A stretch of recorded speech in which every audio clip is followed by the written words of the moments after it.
तो उन्होंने क्या किया?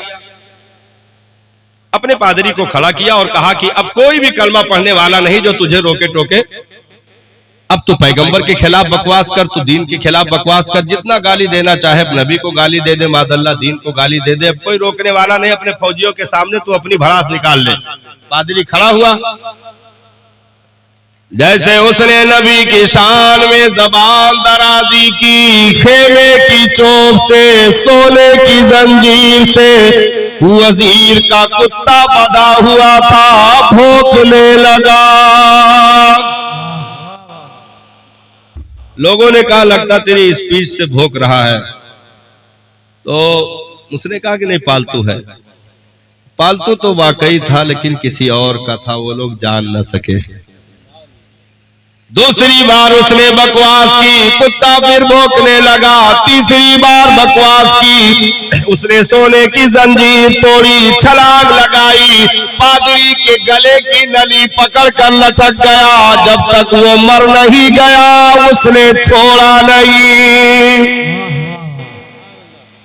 जैसे ही मर के वो जमीन पर गिरा, उस वक्त एजाज उसी बगदाद की जमीन पर देखा गया कि 40,000 तातारी फौजियों ने उसी बगदाद में इस्लाम का कलमा पढ़ लिया।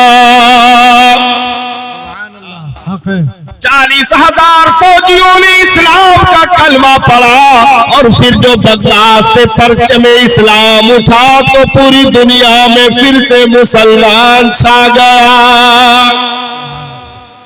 डॉक्टर इकबाल ने बहुत पहले कहा था, तू न मिट जाएगा ईरान के मिट जाने से,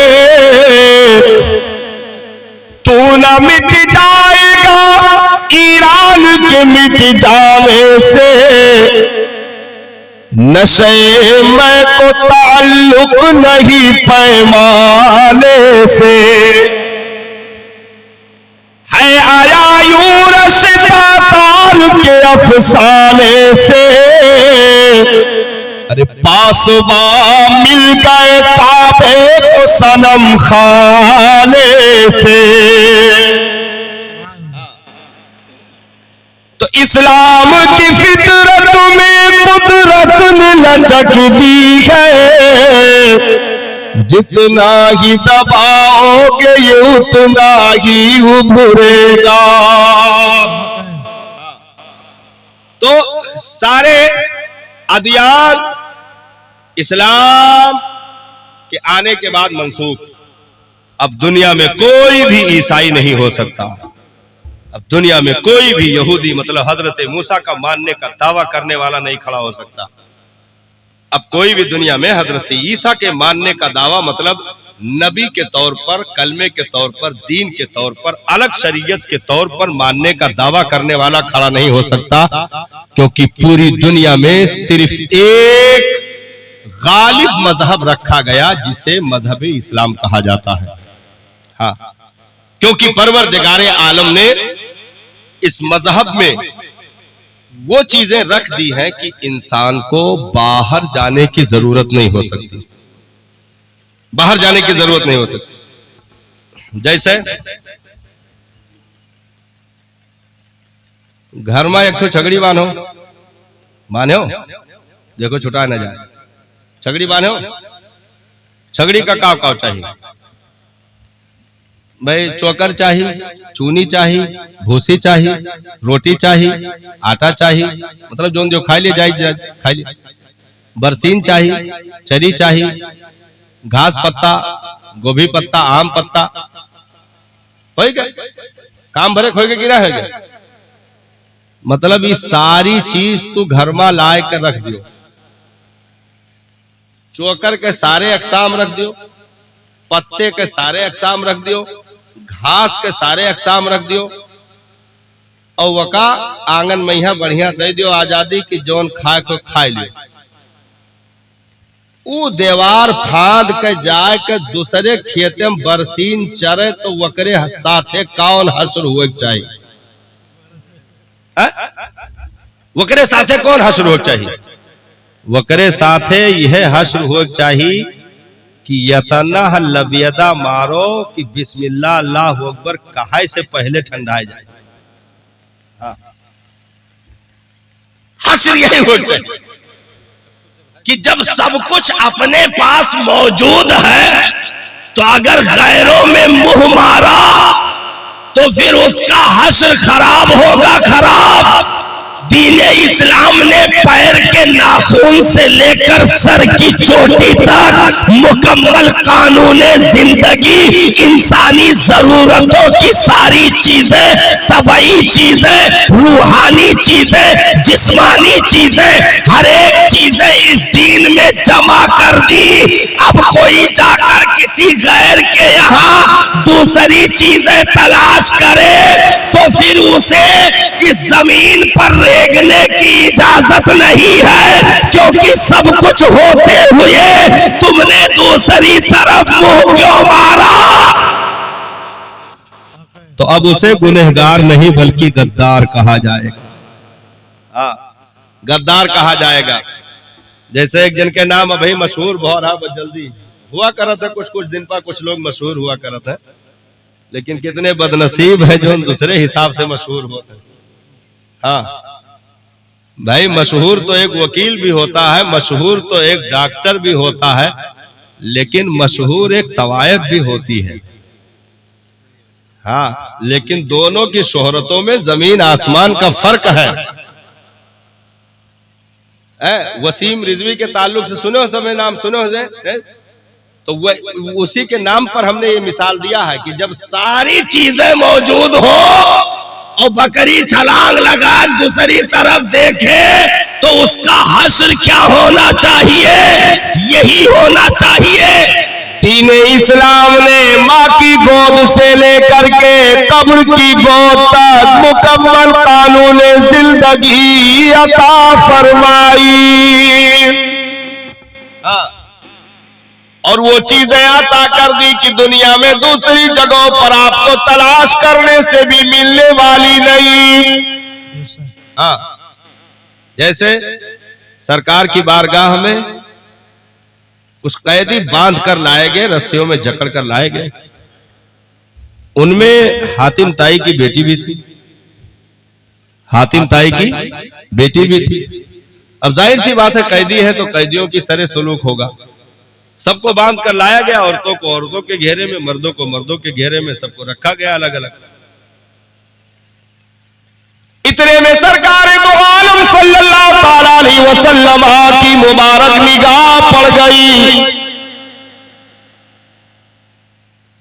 कि एक बेटी का सर खुला हुआ है, बाल दिख रहे हैं। नबी ने अपनी चादर कंधे से उतारी और ले जा करके उसके सर पे डाल दिया। सहाबा कहने लगे, सरकार ये अपने ग्रुप की नहीं, ये तो कैदियों में गए। मेरे आका ने इरशाद फरमाया, सहाबा बेटी तो है किसी की भी हो, नंगे सर अच्छी नहीं लगती। हातिम ताई की बेटी को अपनी चादर देने वाली साथ मुस्तफा जाने रहमत की ऐसे कानून दुनिया में ढूंढने से भी नहीं मिलते साहब। जिन्हें मजहब के ताल्लुक से इल्म नहीं है वो सीखे। इसीलिए कहा गया है, नहीं जानते हो तो फसलू अहल ज़िक्र इन कुंतुम ला तालमून, जानने वालों से पूछ लिया करो, उलमा से करीब रहो, जानकारों से करीब रहो। नहीं जानते हो जानो, तुमने जो समझ लिया वही सही है, ये किसने बता दिया? भाई तुमने जो समझ लिया, जैसे वो बकवास कर रहा था, हम बहुत पढ़े हैं, कुरान बहुत पढ़े हैं, यहाँ देखें आगे पीछे देखें, हमें ये चीज नहीं मिला और हम इसकी वजह से फैसला किए कि ये अल्लाह का कलाम नहीं है। हम कहें कुकुर हो, तू ही जो जाने वो है सही है, ये क्या बतावा? भाई तुम समझ रहे हो कि ये है तो वही रहे, ये किसने बताया है? ना ना, अरे कुरान तो उस बहरे ना पैदा कनार, उस गहरे समंदर का नाम है जहां बड़े बड़े मुहद्दिसीन भी गोता लगा कर निकले तो अपने आप को किनारे पर सीपियां चुनने वालों की तादाद में भी शुमार न किया और कहने लगे सारी उम्र कील में एक तरफ कुरान का एक हर्फ एक तरफ, इसका मुकाबला दुनिया नहीं कर सकती। आज तक कुरान का तर्जुमा नहीं हो पाया। हाँ, आज तक कुरान का तर्जुमा नहीं हो पाया सर। आप कहोगे कि मौलाना तर्जुमे तो मौजूद है, आप कहोगे ना कि तर्जुमे तो मौजूद है। कंजुल ईमान की सूरत में, मारिफे कुरान की सूरत में बहुत सारे तराजी में कुरान है, मार्केट में मिल रहे हैं, तो तर्जुमा तो हो गया। मैंने कहा कुरान का तर्जुमा ना हो सका साहब, क्योंकि कुरान कलाम इलाही है और कलाम इलाही से मकसूद रब्बानी क्या है ये कोई बंदा इस दुनिया में बयान नहीं कर सकता है। जो भी तर्जुमे हुए हैं वो आयतों के तर्जुमे हुए हैं। जाहिरी आयतों जो हमको दिख रही हैं वो जाहिरी अपने माना और मफाहिम के एतबार से क्या जाहिर कर रही है उसका इजहार हुआ है, उसका इजहार हुआ है। नहीं तो सही मानों में रब की मंशा क्या है ये रब जाने या उसका महबूब जाने, रब जाने या उसका महबूब जाने। तो अब सवाल ये बाकी है कि इस दुनिया में दीन की जरूरत क्यों है, भाई इस्लाम की जरूरत क्यों है, ये सवाल बाकी है। और इंशाअल्लाह किसी नशिस्त में इसका जवाब दिया जाए। जवाब बहुत लंबा है इसका, जवाब तो हम दे लेकिन कम से कम अभी आपको 1 घंटा और देना पड़ेगा। वक्त ज्यादा हो गया है कि? तो 1 घंटे से ऊपर बयान हो चला है। मिलाद की महफिल में इतना हजम कर ले जाओ बहुत है कि नहीं। लेकिन फिर भी हम आपको दाद देंगे कि आपने यहां तक साथ निभाया है। देखिए तफसीली जवाब तो उसका अलग है, सरसरी तौर पर हम आपको थोड़ा सा बता दें कि मजहब की जरूरत इस दुनिया को क्यों पड़ी। वजह यह है क्योंकि इस दुनिया में इंसान पैदा हो और इंसान अपनी ही खोपड़ी से सही सलामत रहकर चला जाए ये इस दुनिया में नामुमकिन है। उसे रहबरी और रहनुमाई की जरूरत पड़ेगी। जैसे एक बच्चा पैदा हुआ, आप उसको बंद कमरे में रखिए, सिर्फ ग़िज़ा पहुंचाते रहिए, लेकिन उसके सामने कोई बात ना हो, ना उस तक कोई आवाज पहुंचने पाए। बच्चा पैदा हुआ सही सलामत है, वजन भी ठीक है, हैंडसम है, बढ़िया डील डोल का है, ठीक ठाक कद काठी है, मतलब जितने पैदा होने वाले बच्चों की के कद होते हैं उसी एतबार से है, ना गूठा है, ना बौना है, ना भीगा है, आंखें भी ठीक है, कान नाक जबान सब सही है, सारी चीजें सही है, सब कुछ कंप्लीट लेकर आया है। लेकिन आप उसको बंद कमरों में 7-8 साल तक रखिए, उसके सामने कोई बात ना होने पाए, सिर्फ जीने की ग़िज़ा पहुंचाते रहिए कि जिंदा रहे। 7-8 साल के बाद आप निकालोगे तो वो गूंगा भी होगा, बहरा भी होगा, अंधा भी होगा। साइंस बताती है वो कुछ बोल नहीं सकता। क्यों? क्योंकि बच्चा तो कंप्लीट पैदा हुआ, लेकिन उसे जिस रहबरी की जरूरत थी, रहनुमाई की जरूरत थी, वो उसे नहीं दिया गया तो बच्चा गूंगा हो गया। ऐसा होगा कि नहीं होता है? हाँ, ऐसा होगा भी और होता भी है। क्यों?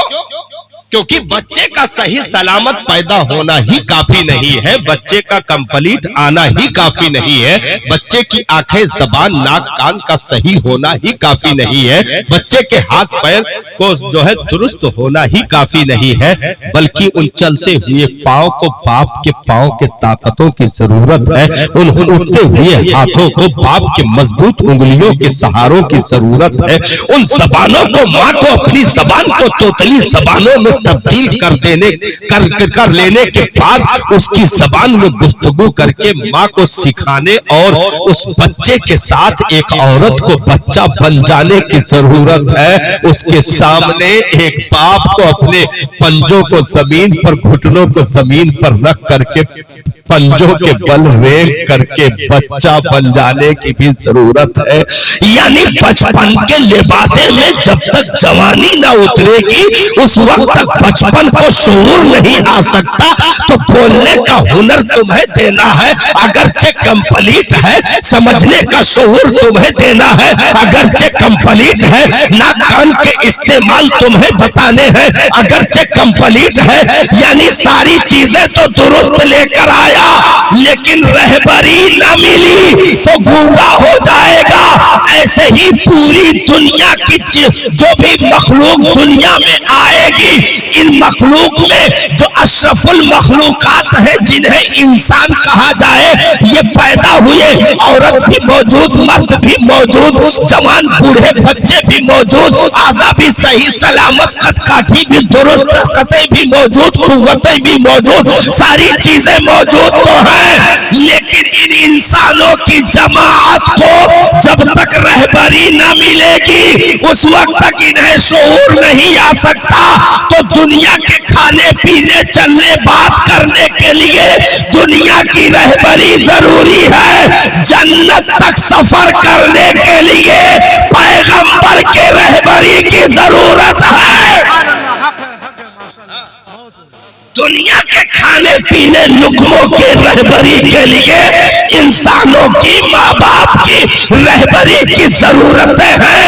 लेकिन यहाँ से कब्र से हश्र से दुखूले जन्नत, इतने लंबे सफर के लिए इन मुसाफिरों को ऐसे के रहबरी की जरूरत है। जिसने पहले से जन्नत को देखा हो, जिसने पहले से पुलसिरात को देखा हो, जिसने पहले से मीज़ान अमल हमद मकाम महमूद मकाम शफाअत कौसर के हौज को देखा हो, जिसने पहले से कब्र के मनाजिर को देख रखा हो, देखने की कुव्वत रखता हो, जिसने पहले से आखिरत के मनाजिर देख रखा हो, देखने की कुव्वत रखता हो।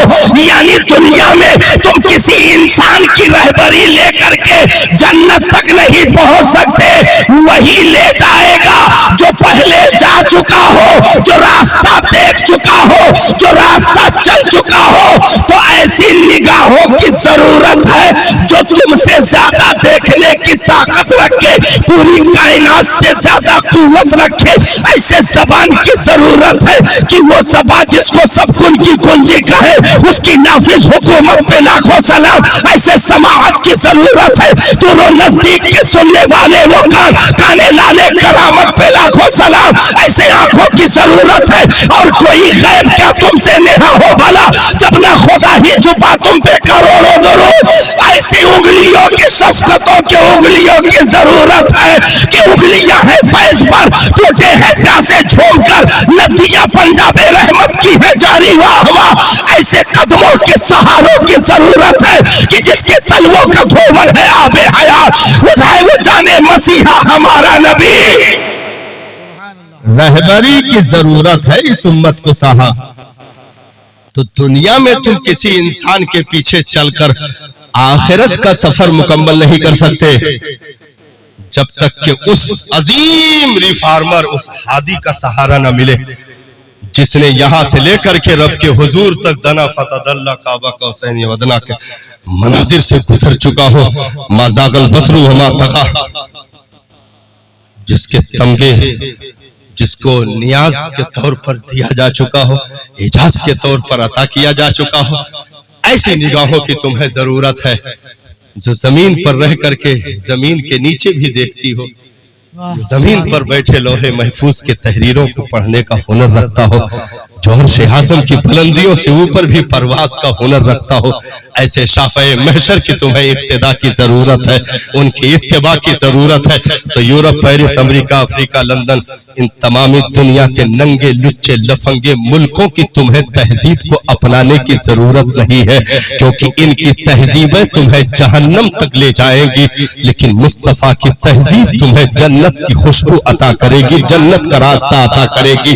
तो अखलाक अगर अपनाना है तो दुनिया में किसी मुल्क या मुल्क वाले का नहीं, आमिना के लाल का किरदार अगर अपनाना है दुनिया के किसी मुल्क या मुल्क वाले का नहीं, आमिना के लाल का अगर तुम्हें किरदारों कैरेक्टर अपनाना है तो दुनिया के किसी दुनियादार के नहीं, बल्कि मुस्तफा जाने रहमत के अपनाने होंगे, क्योंकि वो जो बोले तो वही इलाही हो, जो बयां करे ताबीर इलाही हो, जो अता करे अताए इलाही हो, जो कह दे वो कबूलियत की सनद मुस्तफा जाने रहमत को दरबारे इलाही से मिल चुकी हो। इसलिए हमें ऐसे अता करने वाले नबी की जरूरत है कि जिनकी सुन्नतों पर चलने से दुनिया भी जन्नत बन रही हो, कब्र भी जन्नत के मंजर दे रही हो, और हश्र में भी हमारे इस्तकबाल हो रहे हो। इसलिए इस दुनिया की जिंदगी में कम से कम हमें अपने आप को संभाल के रखना होगा। उठते जनाजों को देख करके हमें इबरत पकड़नी होगी, हमें इस दुनिया की जिंदगी को संवारना होगा। साहब, चंद पल के ये शाम और सवेरे के मनाजिर है, चंद पल इन सूरज के आंख में चोली को देखना नसीब होगा। उसके बाद तारों की झिलमिलाहट तो रहेगी, हम ना रहेंगे। सूरज और चांद के सफर जारी रहेंगे, हम ना रहेंगे। ये जमीन की फर्श तो हमारे बाद भी रहेगी, हम ना रहेंगे। ये आसमान की चादरें हमारे बाद भी तनी रहेंगी, लेकिन हम ना रहेंगे। कम से कम इतना तो होना चाहिए यारा कि इस दुनिया से जाते हुए ये तो होना कि दुनिया पीछे रोती हुई रह जाए, हम उस भीड़ में से मुस्कुराते हुए निकल जाए। इस दुनिया की भीड़ से मुस्कुराते हुए निकल जाएं। ये ना हो कि नबी ने फरमाया, उस मंजर को भी जाहिर किया सरकार ने, कि जब दुनियादार की नाश उठाई जाती है वो चीख रहा होता है, हाय मुझे कहां लिए जा रहे हो, हाय मेरी दौलत छूट गई, हाय मेरी बिल्डिंग छूट गई, हाय मेरी औलादें, हाय मेरी प्रॉपर्टी, हाय मेरे बैंक बैलेंस, हाय हाय हाय करता रहता है और उसे खींचा जाता है। वो जाना नहीं चाहता, लेकिन जब मोमिन का जनाजा उठाया जाता है तो वो दुनिया को निगाहें दिखाता है, आंखें चिढ़ाता है, ओ बेवफा तू पीछे हट जा, मैं उनसे मिलने जा रहा हूँ जिनसे हमेशा वफा की ही उम्मीदें रहती हैं, कभी बेवफाई नहीं हो सकती। मैं उनकी जियारत करने जा रहा हूँ जिनकी दुनिया में तमन्ना करता रहा, लेकिन इन दुनियावी बिस्तर पर इन मुदी हुई आंखों और ढकी हुई पलकों के बीच वो तनवीर न आ सकी। लेकिन कम से कम आज तो ये मौत की दीवार हट गई है, अब कौन रोक सकता है। अब तो फिर मुस्तफा जाने रहमत की जियारत ही नसीब होने वाली है। मेरे कब्र की रात क्या रात होगी, अरे वही उनसे पहली मुलाकात होगी, मुलाकात होगी। अरे नकीरे आती गए आने देने को, वही आका होगे वही